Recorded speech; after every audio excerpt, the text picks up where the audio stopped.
Sir ನಮಸ್ಕಾರ. ನಮಸ್ಕಾರ. ಹಂಪಿಗೆ ಬಂದಿದ್ದೆ. ಫಸ್ಟ್ ಟೈಮ್ ನಾವು ನಿಮ್ಮ ಹೋಟೆಲಿಗೆ ಬಂದಿದ್ದು. ತುಂಬ ಚೆನ್ನಾಗಿತ್ತು. ಟೀ ಚೆನ್ನಾಗಿ ಮಾಡಿಕೊಟ್ರಿ.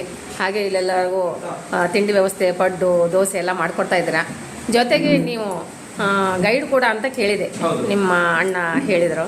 ಹಾಗೆ ನಿಮ್ಮನ್ನು ಸ್ವಲ್ಪ ವಿಚಾರಿಸೋಣ. ಗೈಡು ಏನೇನು ಮಾಡ್ತೀರಾ, ಎಷ್ಟು ಜನ ಇಲ್ಲಿ ಟೂರಿಸ್ಟ್ಗಳಿಗೆ ನೀವು ಎಲ್ಲ ಒಂದು ಗೈಡ್ ಮಾಡ್ತೀರಾ ಕೇಳೋಣ ಅಂತ. ಹೇಳಿ ಸರ್, ತಾವು ಇಲ್ಲಿ ದೇವಸ್ಥಾನಗಳು ಎಷ್ಟಿವೆ? ಮೇಡಮ್, ಇಲ್ಲಿ ನೋಡ್ತಕ್ಕಂಥ ದೇವಸ್ಥಾನಗಳು ತುಂಬ ಇದ್ದಾವೆ. ಫಸ್ಟ್ ಅಲ್ಲಿ ಸ್ಟಾರ್ಟಿಂಗ್ ಅಲ್ಲಿ ಬಂದು ವಿರೂಪಾಕ್ಷ ದೇವಸ್ಥಾನ, ಅದಾದ ನಂತರ ವಿರೂಪಾಕ್ಷ ಬಜಾರ್ ಅಂತೇಳಿ, ಆ ನಂತರ ಸಾಸಿವೆ ಗಣೇಶ, ಕಡಲೆ ಗಣೇಶ, ಕೃಷ್ಣ ದೇವಸ್ಥಾನ, ಉಗ್ರ ನರಸಿಂಹ, ಬಲವಿಲಿಂಗು, ವೀರಭದ್ರ, ಅಂಡರ್ಗ್ರೌಂಡ್ ಶಿವ ಟೆಂಪಲ್, ದಂಡನಾಯಕನ ಕೋಟೆ ಮತ್ತು ಅರಮನೆ ಇರ್ತಕ್ಕಂಥ ಒಂದು ಕೋಟೆ, ಆನಂತರ ಜನನ ಕ್ಲಬ್, ಇದು ಮಹಾರಾಣಿ ಪರಿವಾರದವರು ಇರ್ತಕ್ಕಂಥ ಅಂತಃಪುರದ ಕೋಟೆ.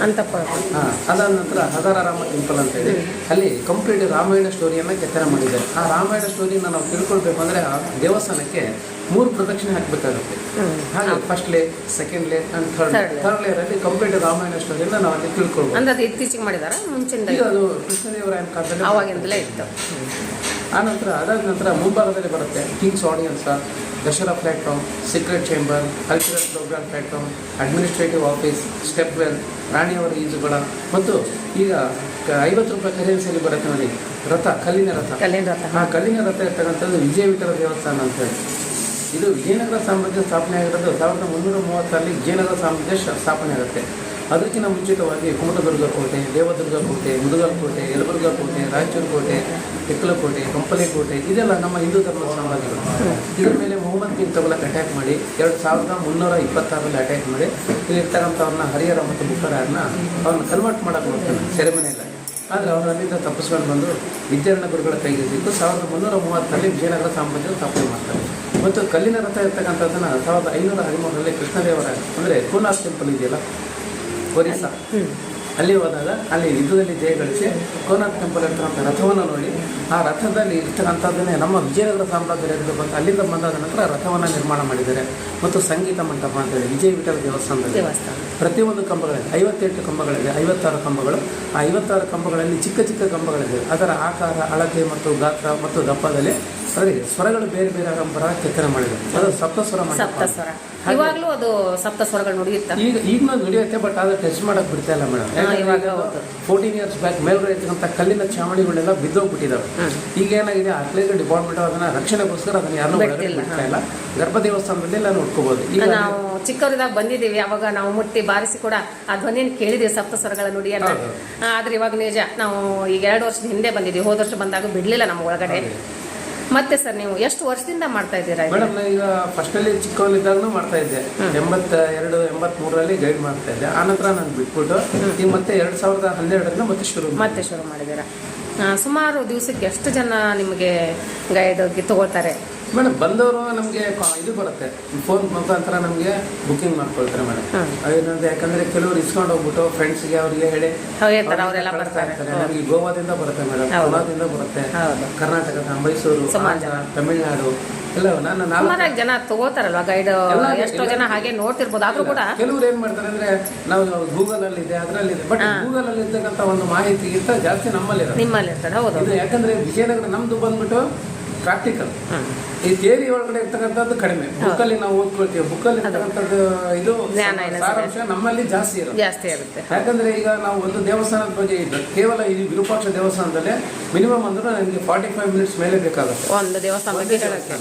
ಯಾಕಂದ್ರೆ ಓಲ್ಡ್ ಪೇಂಟಿಂಗ್ಸ್ ಇದೆ ಮತ್ತು ಶಾಡೋ ಇನ್ವರ್ಟೆಡ್ ಇಮೇಜ್, ಈ ಗೋಪುರ ಎಷ್ಟನೇ ಇಸ್ವಿಯಲ್ಲಿ ಕಟ್ಟಿದ್ದಾರೆ. ಆನಂತರ ಇದಾದ ನಂತರ ಈ ಬದಾಮಿ ಚಾಳುಕ್ಯರ ಕಾಲದಲ್ಲಿ ಮತ್ತು ಹೊಯ್ಸಳರ ಕಾಲದಲ್ಲಿ, ರಾಷ್ಟ್ರಕೂಟರ ಕಾಲದಲ್ಲಿ ಕೆಲವೊಂದು ದೇವಸ್ಥಾನಗಳನ್ನ ನಿರ್ಮಾಣ ಮಾಡಿರ್ತಾರೆ. ಹಾಗಾಗಿ ನಮ್ಮಲ್ಲಿ ಇರ್ತಕ್ಕಂಥ ಒಂದು ಚರಿತ್ರೆ ಬುಕ್ಕಲ್ಲಿ ಇರೋದಿಲ್ಲ. ಇದು ಹೆಚ್ಚಿನ ಮಾಹಿತಿ ಬೇಕಂದ್ರೆ ನಿಮ್ಮನ್ನ ಹತ್ರ ಬಂದ್ರೆ ಸಿಗುತ್ತೆ.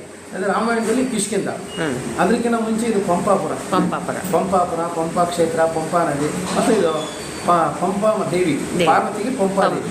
ಇದಕ್ಕೆ ಒಂದು ಮೈಥಾಲಜಿಕಲ್ ಸ್ಟೋರಿ ಬರುತ್ತೆ. ಯಕ್ಷಬ್ರಹ್ಮನ ಕಥೆಯಿಂದ ಶುರುವಾಗುತ್ತೆ. ವಿಜಯನಗರ ಸಾಮ್ರಾಜ್ಯ ಸ್ಥಾಪನೆ ಆಗಿನ ಮುಂಚೆ ಇದು ಪಂಪಾಪುರ, ಆನಂತರ ರಾಮಾಯಣದಲ್ಲಿ ಕಿಷ್ಕಿಂಧ, ಆನಂತರ ಇದು ವಿಜಯನಗರ ಸಾಮ್ರಾಜ್ಯ. ಇಷ್ಟೆಲ್ಲ ಮಾಹಿತಿ ಹಂಪೆಯಲ್ಲಿದೆ. ಸುಮಾರು ಒಟ್ಟು ಎಷ್ಟು ದೇವಸ್ಥಾನಗಳಿವೆ ಇಲ್ಲಿ? ಇಲ್ಲಿ ಇರ್ತಕ್ಕಂಥದ್ದು ಆಕ್ಚುಲಿ ಬಂದ್ಬಿಟ್ಟು 2000 ಚಿಲ್ಲರೆ ದೇವಸ್ಥಾನಗಳಿದೆ. ಬಟ್ ಅದನ್ನೆಲ್ಲ ನಾವು ನೋಡ್ಬೇಕಂದ್ರೆ ಮಿನಿಮಮ್ ಅಂದ್ರೆ 2 ತಿಂಗಳ ಮೇಲೆ ಬೇಕಾಗುತ್ತೆ. ಯಾಕಂದ್ರೆ ತೋಟದ ಒಳಗಡೆ ಕೆಲವೊಂದು ದೇವಸ್ಥಾನಗಳು ಮುಚ್ಚೋಗಿದ್ದಾವೆ, ಕೆಲವೊಂದು ಬೆಟ್ಟದ ಪಕ್ಕದಲ್ಲಿದೆ. ಕೆಲವೊಂದು ಕಾಲುವೆ ಪಕ್ಕಗಳಲ್ಲಿ ತುಂಬಾ ಇದು ಮಾಡಿದ್ದಾರೆ. ಸುಮಾರಿದೆ. ನಗರೇಶ್ವರ ದೇವಸ್ಥಾನ ಅಂತ ಮಾಡಿದ್ದಾರೆ, ಗಣೇಶನ ದೇವಸ್ಥಾನ, ಸರಸ್ವತಿ ದೇವಸ್ಥಾನ, ವಿಷ್ಣು ದೇವಸ್ಥಾನ ಸುಮಾರಿದ್ದಾವೆ. ಮತ್ತು ವರಹ ದೇವಸ್ಥಾನ, ಪ್ರತಿಯೊಂದು ದೇವಸ್ಥಾನ, ಮತ್ತು ಇದು ಜೈನ ತೀರ್ಥಂಕರರ ದೇವಸ್ಥಾನ, ಪಾರ್ಶ್ವನಾಥ ಜೈನ ಅವು ಕೂಡ ಇವೆ. ಅವು ಕೂಡ ಅಂದ್ರೆ ಬಟ್ ಅದರಲ್ಲಿ ಯಾವುದೇ ಒಂದು ಭೇದ ಭಾವತ್ವ ಇದೆ. ಇಲ್ಲ. ಸರ್ವಧರ್ಮ ಸರ್ವಧರ್ಮ ರಾಜರು ಪರಿಪಾಲನೆ ಮಾಡ್ತಾ ಇದ್ರು ಅಂತ. ರಾಜರು ನಿಜವಾಗ್ಲೂ ಹೀಗಾಗಿ ಇವತ್ತು ಇಷ್ಟೊಂದು ವಿಜಯನಗರ ಸಾಮ್ರಾಜ್ಯದ ಹೆಸರು, ಕೃಷ್ಣದೇವರಾಯ ಹೆಸರು ಕೂಡ ಇದೆ. ಅಂದ್ರೆ ಬಟ್ ಆದ್ರೆ ಪ್ರೌಢದೇವರಾಯರು ಮತ್ತು ವಿಜಯನಗರ ಸಾಮ್ರಾಜ್ಯದ ಸ್ಥಾಪಕರು ಬಂದು ಹರಿಹರ ಮತ್ತು ಬುಕ್ಕರ. ಹರಿಹರಂ ಬುಕ್ಕರು. ಅದರಲ್ಲಿ ಸಂಗಮ ವಂಶ, ಸಾಳು ವಂಶ, ತುಳು ವಂಶ, ಅರವೀಡ ವಂಶ. ಆದ್ರೆ ನಮಗೆ ಚರಿತ್ರೆಯಲ್ಲಿ ಏಕೈಕ ಹೆಸರು ಬರೋದೇ ಕೃಷ್ಣದೇವರಾಯ. ಯಾಕಂದ್ರೆ ಕೃಷ್ಣದೇವರಾಯರ ಕಾಲದಲ್ಲಿ ವಿಜಯನಗರ ಸಾಮ್ರಾಜ್ಯವನ್ನು ವೈಭವವಾಗಿ ಬೆಳೆದಿದೆ. ಹೌದೌದು. ಉತ್ತುಂಗಕ್ಕೆ ಒಯ್ದಿರ್ತಕ್ಕಂಥ ಅಂದ್ರೆ ಅವ್ರ ಕಾಲದಲ್ಲಿ ಇಲ್ಲಿ 7 ಬಜಾರ್ ಇರ್ತಾ ಇತ್ತು. ಒಂದೊಂದು ಬಜಾರ್ಗಳಲ್ಲಿ ಒಂದೊಂದು ಸಾಮಗ್ರಿಗಳನ್ನ ಮಾಡ್ತಾ ಇದ್ರು. ವಿರೂಪಾಕ್ಷ ಬಜಾರ್, ಕೃಷ್ಣ ಬಜಾರ್, ಹಜಾರಾಮ ಟೆಂಪಲ್ ಬಜಾರ್, ಅಚ್ಯುತ ಬಜಾರ್, ವಿಠಲ ಬಜಾರ್, ಮಾಲ್ಯವಂತ ರಘುನಾಥ ಬಜಾರ್ ಮತ್ತು ಪಟ್ಟಾಭಿ ರಾಮಚಂದ್ರ ಬಜಾರ್. ಒಂದೊಂದು ಬಜಾರ್ಗಳಲ್ಲಿ ಈಗ ನಮ್ಮ ಊರಲ್ಲೂ ಎತ್ತರ ಬಜಾರ್ಗಳು ಇರ್ತಾವಲ್ಲ ಹಾಗೆ ಆಗಿನ ಕಾಲದಲ್ಲಿ. ಮತ್ತು ಹಜಾರಾರಾಮ ದೇವಸ್ಥಾನ ಅಂತ, ಅದಕ್ಕೆ ಬಿಗ್ ಬಜಾರ್ ಅಂತ ಹೇಳ್ತಾರೆ, ಪೆದ್ದಂಗಡಿ ಬಜಾರ್ ಅಂತ. ಈಗ ಕೂಡ ಬಿಗ್ ಬಜಾರ್ಗಳಿವೆ ಇಲ್ಲ ನಮ್ಮಲ್ಲಿ. ಬಟ್ ಅದೇ ವಾರದಲ್ಲಿ 2 ಸಲ ಮಾತ್ರ ಅಲ್ಲಿ ಪ್ರತಿಯೊಂದು ವಸ್ತುಗಳನ್ನ ಅಲ್ಲಿ ವ್ಯಾಪಾರ ಮಾಡ್ತಾ ಇದ್ರು ಅಂತ ಹೇಳಿ. ಹಜಾರಾರಾಮ ದೇವಸ್ಥಾನದ ಮುಂಭಾಗದಲ್ಲಿದೆ ಬಜಾರ್. ಈಗ ನಾನು ಇತಿಹಾಸದಲ್ಲಿ ಕೇಳ್ಪಟ್ಟಿದ್ದು ಮುತ್ತು ರತ್ನಗಳು ಅಳಿತಾ ಇದ್ರು ಸೇರ್ಲಿ ಅಂತ. ನಿಮ್ಮ ಒಂದು ಇದರಲ್ಲಿ ನೀವೇನು ತಿಳ್ಕೊಂಡಿದ್ರ ಅದರಲ್ಲಿ ಕೂಡ ನಿಜಾನ ಇನ್ನೂ ಹೆಚ್ಚಿನ ವೈಭವ ಇತ್ತ ಅದರಲ್ಲಿ ಹೇಗೆ? ಇದು ವಿಜಯನಗರ ಸಾಮ್ರಾಜ್ಯದ ವೈಭವವನ್ನು ಈ ಬಜಾರ್, ಹಂಪಿ ವಿರೂಪಾಕ್ಷ ಬಜಾರ್, ಮುತ್ತು ರತ್ನ ವಜ್ರ ವೈಢೂರ್ಯಗಳನ್ನ ಸೇರಗಳನ್ನ ವ್ಯಾಪಾರ ಮಾಡ್ತಾ ಕೇಳಿದ್ವಿ. ಬಟ್ ಚರಿತ್ರೆಯಲ್ಲೂ ಇದೆ. ಇದು ಕೃಷ್ಣದೇವರಾಯರು ಉತ್ತುಂಗಕ್ಕೆ ಒಯ್ದಾಗ ಇದಕ್ಕೆ ಸುವರ್ಣ ಯುಗ ಅಂತ ಸುವರ್ಣ ಅಷ್ಟು ವೈಭವದಿಂದ ಮೆರೆದಿರ್ತಕ್ಕಂಥ ಸಾಮ್ರಾಜ್ಯ. ಬಟ್ ಇದು ಪತನ ಆಗುತ್ತೆ 1565ರಲ್ಲಿ. 5 ಜನ ಶಾಹಿ ಫ್ಯಾಮಿಲಿಗಳು ಅಟ್ಯಾಕ್ ಮಾಡ್ತಾರೆ. ವಿಜಯಪುರ, ಗುಲ್ಬರ್ಗ, ಬೀದರ್, ಗೋಲ್ಕೊಂಡ, ಅಹಮದನಗರ. ಅವ್ರ ಹೆಸರು ಬಂದು ಕುತುಬ್ ಶಾಹಿ, ಬರೀದ್ ಶಾಹಿ, ಇಮಾಮ್ ಶಾಹಿ, ನದೀರ್ ಶಾಹಿ, ಆಲಿಯಾ ಶಾಹಿ. ಈ 5 ಜನ ಶಾಹಿ ಫ್ಯಾಮಿಲಿಗಳು ಯುದ್ಧವನ್ನು ಸಾರಿರ್ತಕ್ಕಂಥ ಸಮಯ ಜನವರಿ 26, 1565. ಆ ಯುದ್ಧ ಆಗಿರ್ತಕ್ಕಂಥ ಸ್ಥಳ ವಿಜಯಪುರ ಪಕ್ಕದಲ್ಲಿ ತಾಳಿಕೋಟೆ ಅಂತ. ತಾಳಿಕೋಟೆ ಕದನ ಮತ್ತು ರಕ್ಕಸ ತಂಗಡಿ. ಆ ಕದನದಲ್ಲಿ ಕೃಷ್ಣದೇವರಾಯನ ಅಳಿಯ ರಾಮರಾಯನ ಕಾಲದಲ್ಲಿ ಇದು ಪತನ ಆಗಿದೆ. ಅಲ್ಲೇ ನಾವು ಇಲ್ಕಲ್ಲು ತಾಯಿ ಮನೆ ತಾಳಿಕೋಟೆ ಹತ್ರ ಹೋಗ್ಬೇಕಾದ್ರೆ ಸಿಗತ್ತೆ.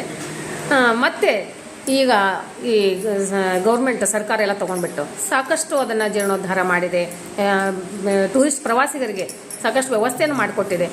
ಹಿಂದಿಗೆ ಮತ್ತು ಹೀಗೆ ಏನು ವ್ಯತ್ಯಾಸ ಇದೆ ಅಂತ ನಿಮ್ಗೆ ಅನ್ಸುತ್ತೆ? ಆಗಿನ ಕಾಲದಲ್ಲಿ ಇರ್ತಕ್ಕಂಥ ಒಂದು ಮಂಟಪಗಳೆಲ್ಲ ದುಸ್ಥಿತಿಯಲ್ಲಿ ಇರ್ತಕ್ಕಂಥದ್ದನ್ನ ಈಗ ಮತ್ತೆ ಇದನ್ನು ಚೆನ್ನಾಗಿ ಮಾಡಿದ್ದಾರೆ. ಮತ್ತು ಇದು heritage site, UNESCO hand over ಆಗಿರೋದ್ರಿಂದ ಈಗೆಲ್ಲ ವರ್ಲ್ಡ್ ಹೆರಿಟೇಜ್ ಹೆಸರನ್ನ ತುಂಬ ತುಂಬ ಖುಷಿ ಆಯಿತು. ತಮ್ಮ ಹೆಸರು ಇನ್ನೊಮ್ಮೆ ಹೇಳಿಬಿಡಿ. ಹಾಗೆ ನಿಮ್ಮದು ಫೋನ್ ನಂಬರ್ ಇದ್ದರೂ ಕೂಡ ಹೇಳಿ, ನಾನು ಇದರಲ್ಲಿ ಕೊಡ್ತೇನೆ. ಟೂರಿಸ್ಟ್ಗಳು ಬಂದಾಗ ನಿಮ್ಮನ್ನು ಕಾಂಟ್ಯಾಕ್ಟ್ ಮಾಡಲಿ.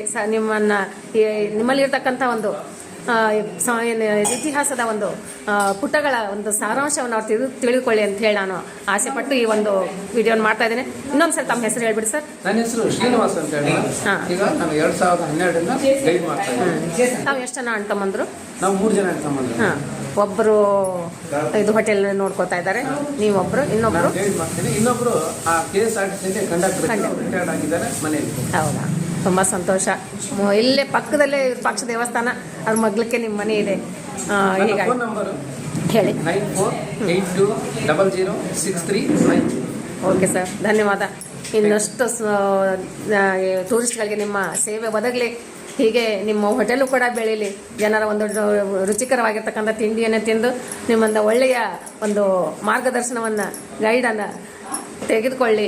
ಹಂಪಿಯ ಒಂದು ಸಂಪೂರ್ಣ ಮಾಹಿತಿಯನ್ನು ಪಡೆದುಕೊಂಡು ಹೋಗಲಿ ಅಂತ ಹೇಳಿ ನಾನು ಆಸೆಪಟ್ಟು ತಮಗೆ ಅನಂತ ಧನ್ಯವಾದಗಳನ್ನು ಹೇಳ್ತಾ ಧನ್ಯವಾದಗಳು. ನಮಸ್ಕಾರ.